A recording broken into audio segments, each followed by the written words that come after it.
ओम श्री परमात्मने नमः। आप सभी का एक बार फिर से स्वागत है, वंदन है, अभिनंदन है। मित्रों, साथियों, मेरे प्रिय सनातन धर्मावलंबियों, सनातन धर्म को मानने वालों, एक बार फिर से हृदय की गहराइयों से आपका स्वागत है। आपने एक शब्द तो हमेशा सुना होगा, हिरण्मय गर्भ।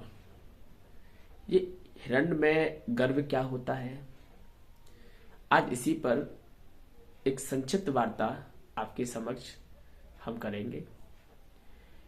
हिरण्मय गर्भ वेदों से आया हुआ एक शब्द है, जिसका मतलब होता है जहां से ये प्रकृति स्थूल रूप लेता है, प्रकृति जहां से स्थूल रूप धारण करती है, ये जो सृष्टि हमें दिखाई पड़ती है, प्रपंच से बनी हुई, पंच महाभूतों से निर्मित, ये हिरण्य गर्भ का ही परिणाम है।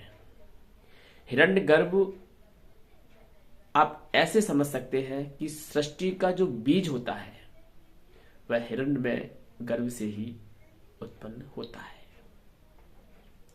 आत्मा और परमात्मा, इन दोनों पर हिरण्यगर्भ का कोई प्रभाव नहीं, लेकिन सृष्टि हिरण्यगर्भ से ही उत्पन्न होती है। इसे हिरण्यगर्भ को हम गर्भ क्यों कहते हैं? इसलिए कहते हैं क्योंकि जब संतान उत्पन्न होती है तो वह मां के गर्भ से उत्पन्न होती है। जीवों की उत्पत्ति भौतिक रूप से जब होती है, स्थूल रूप में जीव जब परिणत होता है, तो उसका स्थान गर्भ होता है।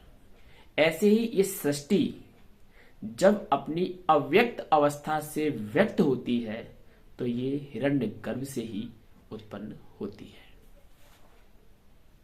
वेदों में एक मंत्र आता है, ईशावास्य उपनिषद का ये 15वें नंबर का मंत्र है, जो हमें हिरण्यगर्भ के बारे में जानकारी देता है।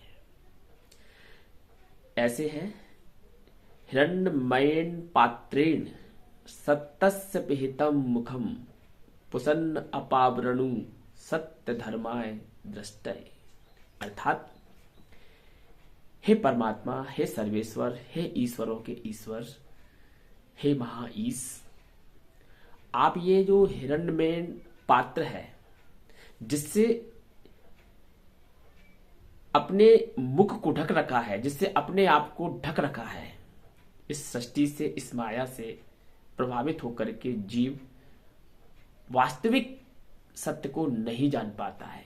इसीलिए वैदिक मंत्र में ईश्वर से प्रार्थना की गई है कि हे ईश्वर, अपावरणु पुसन, सबका पोषण करने वाले, सबका पोषण करने वाला ईश्वर, सबके पोषण करने वाले पूषण अपावरणु, यानी कि आवरण हटा लीजिए, और सत्य धर्माय दृष्टे, जो सत्य धर्म है उसे हमें दिखाइए। तो सत्य क्या है? सत्य एकमात्र ईश्वर है, ब्रह्म है। तो यहां मंत्र के माध्यम से हम ये निष्कर्ष निकाल सकते हैं कि हिरण्मयेन पात्रेण सत्तस्य पिहितम मुखम पुसन्न अपावरणु सत्य धर्माय दृष्टय।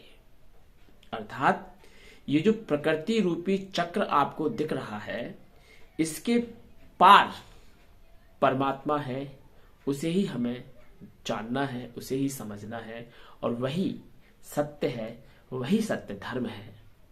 तो साथियों, वैसे तो हिरण्यमय गर्भ का बहुत विस्तृत यहाँ पर चर्चा की जा सकती है, लेकिन हम यहाँ विस्तृत चर्चा न करते हुए संक्षिप्त में इसे खत्म करते हैं। फिर मिलेंगे किसी नए टॉपिक के साथ। ओम श्री परमात्मने नमः।